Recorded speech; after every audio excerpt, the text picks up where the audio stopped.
This is the most popular sport in the world, and its fans will be the first to tell you that. Hi, I'm Rebecca Braden, and welcome to WatchMojo.com. And today we're speaking with soccer expert and fan, John Doyle. The World is Ball is a book about soccer.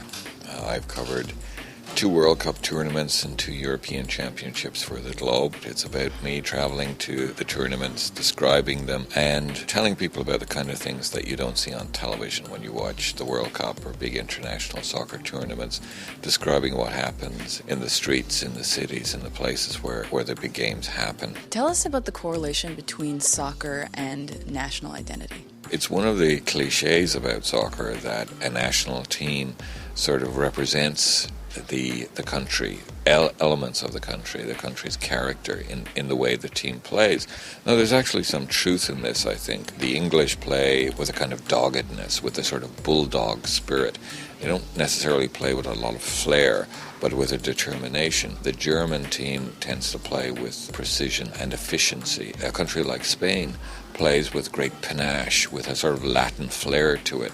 And you sometimes see Spanish players on the field, and they almost look like matadors. But one of the interesting things about the big tournaments is how, for some reason, at the big tournaments, people feel empowered to make fun of the stereotypes about their own country. I've been at big games in Europe where France is playing, and some of the French supporters, you will see guys wearing a beret and carrying a plastic baguette. The Irish, for instance, sometimes they will dress as leprechauns. Why is soccer such a global phenomenon? It's one of the few international languages that we have. It's one of the few things that every culture, no matter where in the world, no matter what your background, if you're a Catholic, a Jew, a Muslim, anywhere in the world, you understand soccer. And why would you say North America has only recently jumped on the bandwagon?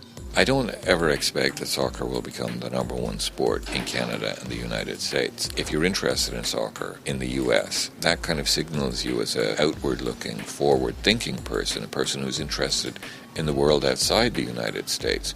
Whereas if you despise soccer, and some people do in the United States, despise it as being, European and foreign and alien, then that signals you often as a Republican, somebody who believes that North American sports like baseball and NFL football are superior because they are the American game. What is going to happen, I think, is that cultural diversity, waves of immigration, that's slowly changing the role of soccer. The number of young people who are playing soccer in both countries, I think, indicates that eventually it will become the 3rd, 4th most popular sport here. Thank you very much. You're welcome. Enjoy the World Cup.